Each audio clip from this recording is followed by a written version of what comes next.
अस्सलाम वालेकुम class 9th। आज हम करेंगे एक्सरसाइज 3.3।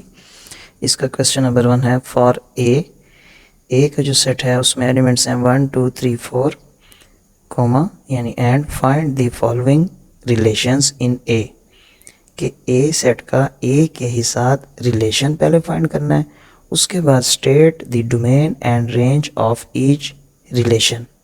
और हर रिलेशन में जो नीचे इन्होंने पार्ट्स बताए हैं उसमें डोमेन एंड रेंज फाइंड करनी है।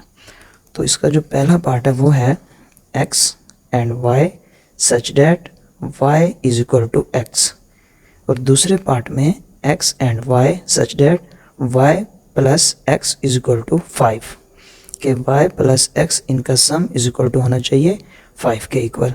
थर्ड पार्ट में x and y such that x plus Y less than 5 होना चाहिए, और फोर्थ पार्ट में x and y such that x plus Y greater than हो 5 से।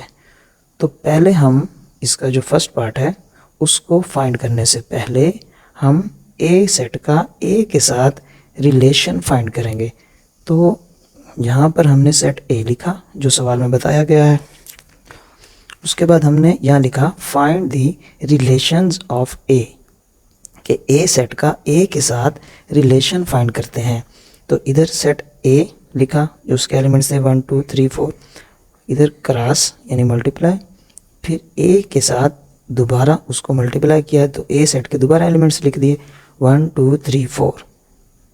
तो जब इसको हमने क्रॉस किया ए के साथ तो यहाँ पे पहला एलिमेंट 1 है, इधर भी 1 है, तो 1 को 1 के साथ लिख दिया पहले, फिर यहाँ 1 को ही 2 के साथ लिख दिया, 1 को 2 के साथ। इसी तरह फिर इसी 1 को इस 3 के साथ लिख दिया, फिर इसी 1 को 4 के साथ लिख दिया। तो अब ये 1 इन 4 एलिमेंट्स के साथ लिख दिया 1 2 3 एंड 4। ये 1 वही सेम रहा।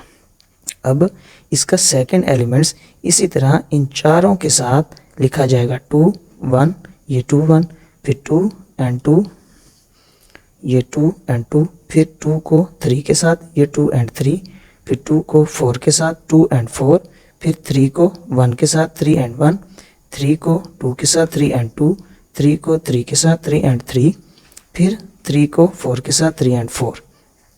लास्ट अब हमारे पास जो है वो है 4 को 1 के साथ यहाँ लिख दिया, फिर 4 को 2 के साथ यहाँ पर लिख दिया, फिर 4 को 3 के साथ यहाँ लिख दिया, 4 को 4 के साथ लिख दिया। ये हमने ए का ए के साथ रिलेशन लिख दिया, और ये सेट वाली ब्रैकेट हमने लगा दी कि ये सेट के अंदर है, और ये हर 2 एलिमेंट्स का हमने ये जो है ना पेयर बना के लिख दिया इस स्मॉल ब्रैकेट के अंदर। अब हम अगर फर्स्ट पार्ट देखते हैं, फर्स्ट पार्ट में कहा गया है x and y such that y is equal to x। तो हमने फर्स्ट रिलेशन ये R1 रिलेशन जाहिर कर रहा है कि फर्स्ट पार्ट का रिलेशन अगर हम देखें इस सवाल के मुताबिक कि y is equal to x होना चाहिए। तो अगर हम रिलेशन देखते हैं वो भी इस लिहाज से कि y is equal to x, ऐसा कब होगा जब दोनों की वैल्यूज़ एक जैसी होंगी। मसलन 1 इज इक्वल टू 1, इसी तरह 2 इज इक्वल टू 2, इसी तरह 3 इज इक्वल टू 3। तो जब दोनों की वैल्यूज़ सेम होंगी उस वक्त हम इनको वो वाले इनके जो रिलेशंस हैं वो हमने यहाँ लिखने हैं R1 में। तो अगर अब हम सवाल में देखें y एंड x या x एंड y दोनों इक्वल हैं, तो हमने यहाँ पर ये पहली वैल्यू x की है, दूसरी y की, लेकिन ये जो सवाल बताया गया y is equal to x या इसको x is equal to y पढ़ें, दोनों का आंसर एक दूसरे के इक्वल है या दोनों की वैल्यूज़ एक दूसरे के इक्वल्स हैं। तो हमने यहाँ से वो पेयर उठाने हैं जो एक दूसरे के इक्वल हैं, जैसे 1 1, ये 1 1 लिख दिया। फिर यहाँ पर हमने देखा 2 एंड 2, तो x एंड y एक दूसरे के इक्वल हैं, तो 2 एंड 2 उठा लिया। इसी तरह यहाँ पर आगे देखें तो 3 एंड 3, तो 3 एंड 3 को यहाँ पर लिख लेंगे। फिर आगे देखें 3 एंड 4 है, 4 एंड 1 है, ये इक्वल नहीं आते, 4 एंड 2 इक्वल नहीं है, तो लास्ट में 4 एंड 4 है, तो यहाँ पर हमने रिलेशन 1 निकाल लिया, 4 एंड 4 लिख दिया। अब हमने इसी रिलेशन में से डोमेन निकालनी है, डोमेन ऑफ रिलेशन 1। तो इसमें अगर हम डोमेन निकालें तो डोमेन हर जो रिलेशन होगा उसका जो पहला एलिमेंट होगा, इसका पहला, इसका पहला, इसका पहला और इसका पहला, ये कहलाएंगे डोमेन। तो हमने डोमेन ऑफ रिलेशन 1 के लिए इसका 1 यहाँ लिख दिया और इसका पहला जो एलिमेंट है 2 है वो लिख दिया, पहला एलिमेंट 3 है यहाँ 3 लिख दिया, तो इधर भी फर्स्ट एलिमेंट 4 है तो यहाँ हमने 4 लिख दिया। और इसी की अगर हम रेंज मालूम करें, ये R मैं पहले बता चुका हूँ कि ये रेंज का नहीं है बल्कि रिलेशन का है। यहाँ हम रेंज जब निकालेंगे तो हर सेट का जो सेकंड या दूसरा एलिमेंट है वो उसकी रेंज कहलाएगा। यहाँ पर 1 तो ये 1 आ गया रेंज में, यहाँ दूसरा 2 तो यहाँ पर भी दूसरा एलिमेंट 2 लिख दिया, यहाँ पर थर्ड 3 है तो यहाँ पर 3 एंड 4 यहाँ पर दूसरा एलिमेंट है तो ये हमने 4 लिख दिया।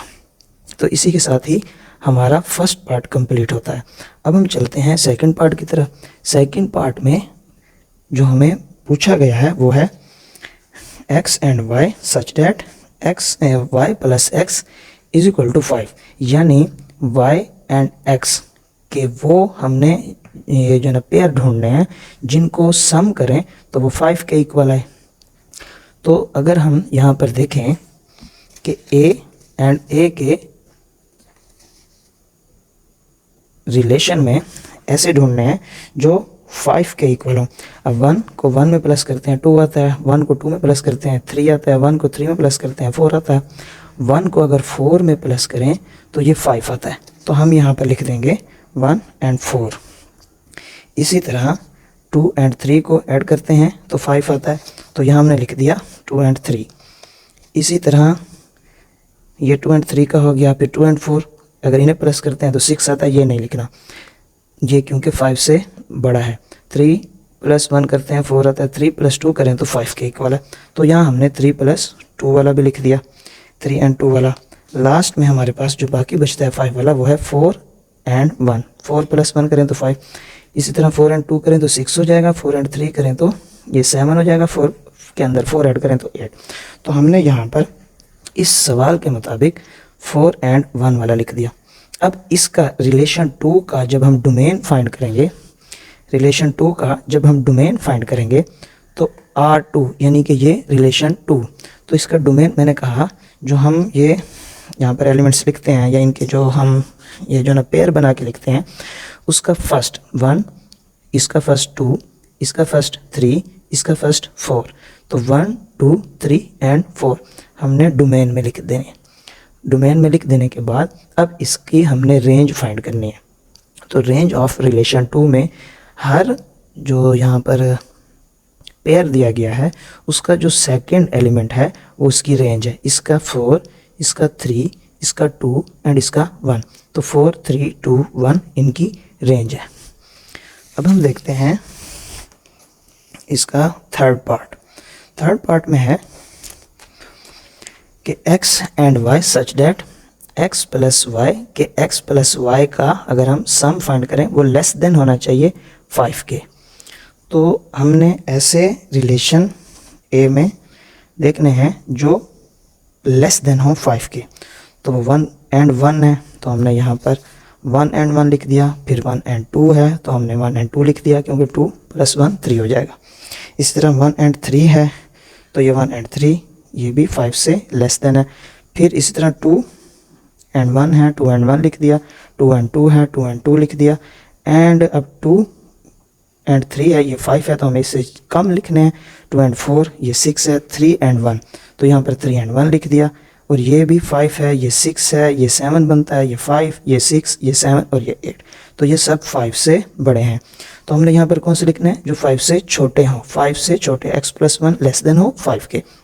अब जब इसकी हम डोमेन रिलेशन 3 की फाइंड करेंगे, डोमेन ऑफ रिलेशन 3, तो इसका फर्स्ट 1 इधर फर्स्ट 1 इधर फर्स्ट 1, तो ये हम जब सेट में ज़ाहिर कर रहे होते हैं, सेट में हम एक एलिमेंट को 2 बार नहीं लिखते, एक एलिमेंट को 2 बार सेट में नहीं लिखते। ये जो ब्रैकेट है ये सेट की है, तो इसलिए ये 1 1 1 अगर 3 बार आएगा या 2 बार आएगा या 4 बार, इसको हमने 1 बार लिखना है। फिर इधर 2 2 ये 1 बार लिख दिया, ये 3 है लास्ट में तो हमने यहाँ पर 3 लिख दिया। अब इसी की अगर रेंज फाइंड करते हैं तो इसका सेकंड जो एलिमेंट है वो रेंज में आता है 1 2 3, फिर 1 2 1, तो हमने 1 2 एंड 3 लिख देना है, 1 2 एंड 3, क्योंकि बाकी एलिमेंट्स आपस में मिलते हैं, उनको दोबारा नहीं लिखना। जो इसका पार्ट 4 है उसके अंदर कह रहे हैं x and y such that x plus Y के x प्लस वाई का सम करें तो वो ग्रेटर देन होना चाहिए 5 के। तो अब हम वो यहाँ से देखेंगे पेयर जो ऐड करें तो ग्रेटर देन 5 होना चाहिए। 1 + 1 करें 2 आएगा, 2 + 1 करें 3, 3 + 1 करें 4, 4 + 1 करें 5। तो ये 5 नहीं, वहाँ पर सवाल में बताया गया है 5 से बड़े, ग्रेटर देन हो 5 से।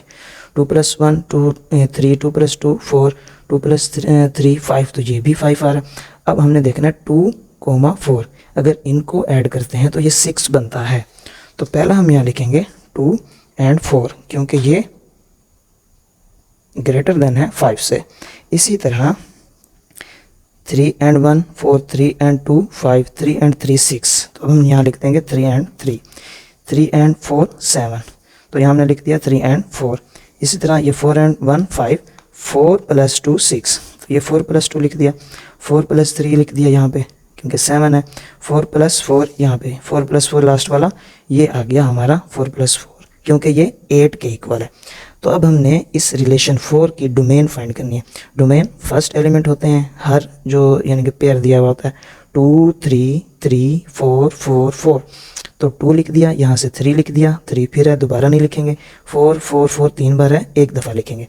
इसी तरह जब इसकी रेंज फाइंड करेंगे तो इसका जो दूसरा एलिमेंट है वो 4 3 फिर 4 2 3 4, तो ये 4 इसका 3 इसका 4 हम पहले लिख चुके हैं, इधर 2 3 एंड 4 हम पहले लिख चुके हैं, तो इसकी रेंज होगी 4 3 2, यही हमारा आंसर है।